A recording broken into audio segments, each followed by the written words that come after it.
លោ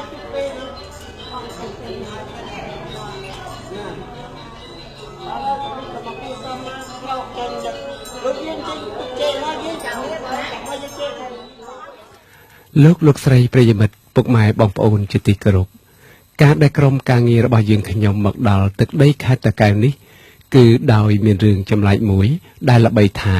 ព្រះគោរួចពីប្រទេសសៀមវិលមកស្រុកខ្មែរ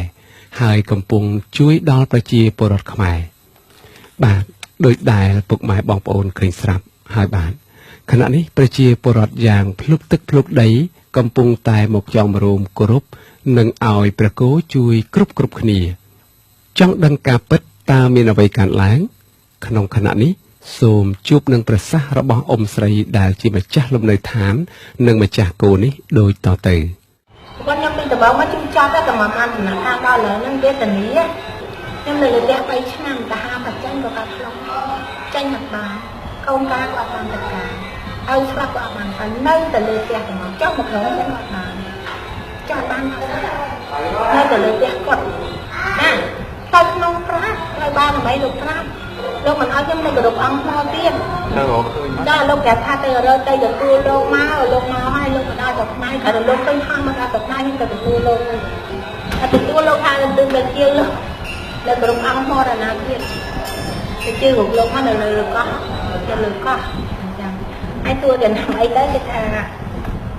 លោកអត់បានអំប្រោគេថាមានបាត់ប្រឡងទេតែដល់ហើយខ្ញុំគេមិនឲ្យខ្ញុំអត់ហ៊ានទៅថាទៅជួយខ្លួនឯងទេខ្ញុំឲ្យទៅទៀតគុំជាតម្លៃលោកប្រាប់ថា450ដល់ទៅគេថា450ចាទៅលើកោះតាមវិញខ្ញុំធ្វើយ៉ាងម៉េចយកមកឆ្លងបឹងហូរទៅទន្លេទៅមកដល់ខ្ញុំទៅបាច់យើងមានទៅដល់ទូអត់ទៅសុទ្ធតែមានព្រះអង្គមែនต้องเอาบางนั้นคือการเดินตลาดคนไทยมาจองไอ้เราเป็นจังทันก็มาปูไอ้น้ำม้าน่ะลูกเราเดินตลาดไหนเราเป็นเดินตลาดไหนเมียจับถึงอ่ะเดินตลาดคนไหนเดินตลาดเดินตัวไอ้tớiลูกถึงกลางไหนถึงอะไรทำเลยmà đa lại nhớ như mà ban thì trong ấy cha tu cái phần đa lại nó phân lý chân cái thằng vai xuất dây thì thành hàng cái lương trường do máu nó mình đến thay do máu đập bay kiểm tra cái lục cô do máu đập bay lẽ rồi lúc con anh ta thấy ăn thâu nó thơ nó đang ở nông san nè gì còn mắn san đấy tụi tôi tập quân từ đó mà tôi tú nó nặng rồi nhưng mà thơ nó không chơi tập con anh đấy không chả mấy anh nhân vậy rồi con là san bình yên na thế anh thầy luôn anh này mấy cái đứa chơi cà mau chơi có một cô nhưng mà đang thay làm mấy cái nhưng mà lên đây một câu một cái តាមការស្រង់សម្ដីរបស់អ៊ំស្រីបានឲ្យដឹងថាអ៊ំស្រីឈ្មោះឈៀនកឹមជូនអាយុ55ឆ្នាំសពថ្ងៃរស់នៅភូមិថ្នល់បែកឃុំរកាក្រៅស្រុកដូនកែវខេត្តតាកែវកាលពី3ឆ្នាំមុនលោកអ៊ំមានជំងឺចម្លែកមិនអាចចុះពីលើផ្ទះបានឡើយទោះជាកូនរៀបមង្គលការបុណ្យសពឪពុកម្ដាយក្តីក៏ពុំបានចូលរួមដែរការដែលអ៊ំស្រីសំងំតែក្នុងផ្ទះនេះអ៊ំស្រីបានអុជធូបបួងសួងដល់បារមីផ្លូវងងឹតជារៀងរាល់ថ្ងៃដើម្បីឲ្យអ៊ំជាសះស្បើយការព្យាយាមអុជធូបបែបបន់របស់អ៊ំស្រីអស់រយៈពេលដ៏យូរយប់មួយបារមីផ្លូវងងឹតបានមកពន្យល់សពឲ្យគាត់សាងសង់ដងទង់មួយនៅកណ្ដាលវាលទំនាបដែលមានទួលតូចមួយឈ្មោះថាទួលឫស្សីកៃមានចម្ងាយ8គីឡូម៉ែត្រពីវត្តទួលព្រះរាជាកណ្ដាលព្រៃនិងបឹងពុំមានផ្ទះអ្នកស្រុកឡើយអ៊ំស្រីក៏ធ្វើតាមបង្គាប់បញ្ជារបស់បារមីដោយធ្វើការសាងសង់ដងទង់និងទៅសំណាក់ធម៌នៅកណ្ដាលព្រៃនោះតែម្ដង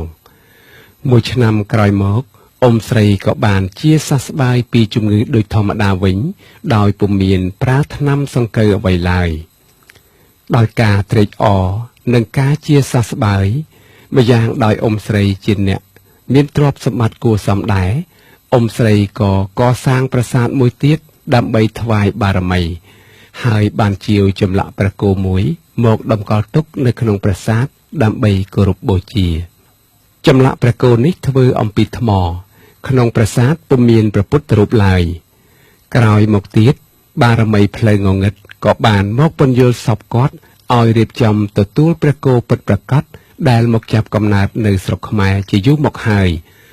ដោយបារមីផ្លូវងងឹតបានប្រាប់គាត់យ៉ាងច្បាស់ថាព្រះគោពិតប្រាកដបានចាប់កំណើតនៅលើកោះពីរាំងខេត្តព្រៃវែងឲ្យទៅជាវពីម្ចាស់ក្នុងតម្លៃ$450ដោយមានលក្ខណៈសម្គាល់សម្បុរពណ៌ខ្មៅអាយុ2ខួបមិនទាន់ដំពងនឹងឲ្យទៅជាវចម្លាក់ព្រះបាទជ័យវរ្ម័នទី7មកដាក់ក្នុងប្រាសាទផងជាតំណាងព្រះកែវដែលជាប្អូនព្រះគោនៅថ្ងៃទី21ខែធ្នូឆ្នាំ2008អ៊ំស្រីក៏ចេញទៅកំងជាងចម្លាក់ឲ្យឆ្លាក់ព្រះបាទជ័យវរ្ម័នទី7ដោយតម្រូវឲ្យគេធ្វើមានដងខ្លួនដោយព្រះពុទ្ធរូបធម្មតាដែរដែលជាទូទៅចម្លាក់ព្រះបាទជ័យវរ្ម័នទី7គេឆ្លាក់តែប្រកេះតែប៉ុណ្ណោះកំងរួចអ៊ំស្រីក៏ធ្វើដំណើរទៅគោលដៅដែលព្រះគោនៅហើយក៏រកឃើញដោយសេចក្តីប្រាថ្នាដើម្បីកុំឲ្យគេភ្ញាក់ផ្អើលអ៊ំស្រីបានពឹងពាក់មេភូមិឲ្យជួយជាវឲ្យដែលក្នុងតម្លៃ$450នេះម្ចាស់គោបានលក់ភ្លាមដោយពុំមានតវ៉ាអ្វីឡើយការធ្វើដំណើររបស់គាត់ទៅរកជាវគោនេះគឺដោយមធ្យោបាយអាតារាងនេះគឺជាឈ្មោះរបស់កណូតមួយយ៉ាងដែលមានរាងស្អាតនិងគេប្រើប្រាស់សម្រាប់តែមនុស្សប៉ុណ្ណោះព្រោះវាមានល្បឿនលឿនគាត់ក៏អុជធូបបន់ថាប្រសិនបើគោនេះជាគោមានបារមីមែនសូមឲ្យឡើងលើតារាងដោយខ្លួនឯងកុំឲ្យគេចងអីព្រោះបើគោធម្មតាត្រូវចងជើងទើបដាក់តារាងបានពេលនោះគោក៏ចុះតារាងដោយខ្លួនឯងដោយសេចក្តីគាត់ប្រាថ្នាហើយក៏ធ្វើដំណើរមកផ្ទះរបស់គាត់ហើយគាត់ក៏គោរពគោនេះរហូតដល់សប្តាហ៍ថ្ងៃដែលគិតពីថ្ងៃគាត់ជាមករហូតទល់ពេលនេះគឺមានរយៈពេល2ខែមកហើយ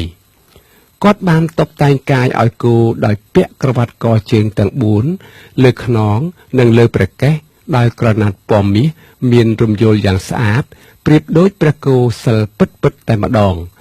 និងឲ្យសម្រាកលើកម្រាលព្រំខ្នើយបត់ទៀតផងលោកអ៊ំបានបន្តថាការយកគោមកនេះគឺដើម្បីគោរពបូជាតែម្នាក់ឯងប៉ុណ្ណោះតែប្រជាពលរដ្ឋចេះតែសុំគោរពដែរគាត់មិនហ៊ានហាមឃាត់គេក៏បើកឲ្យគេគោរពបូជាតាមចំណង់ហើយក៏ល្បីតគ្នារហូតមកលក្ខណៈពិសេសរបស់គោនេះអ៊ំស្រីបានបន្តថាចេះលិតព្យាបាលឲ្យគេអ្នកឈឺខ្លាំងលិតច្រើនឈឺតិចលិតតិចអ្នកមិនមានជំងឺគោមិនលិតឡើយព្រមទាំងចេះច្រានអ្នកដែលលិតហើយឲ្យចេញទៀតផង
យើងសង្កេតឃើញថាការគោរពបូជារបស់ប្រជាពលរដ្ឋក្នុងខណៈនេះ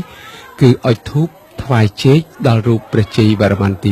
7ដែលតំណាងឲ្យព្រះកែវបន្ទាប់មកយកទឹកច្រកដបឲ្យព្រះគោលិតប្រសិទ្ធិ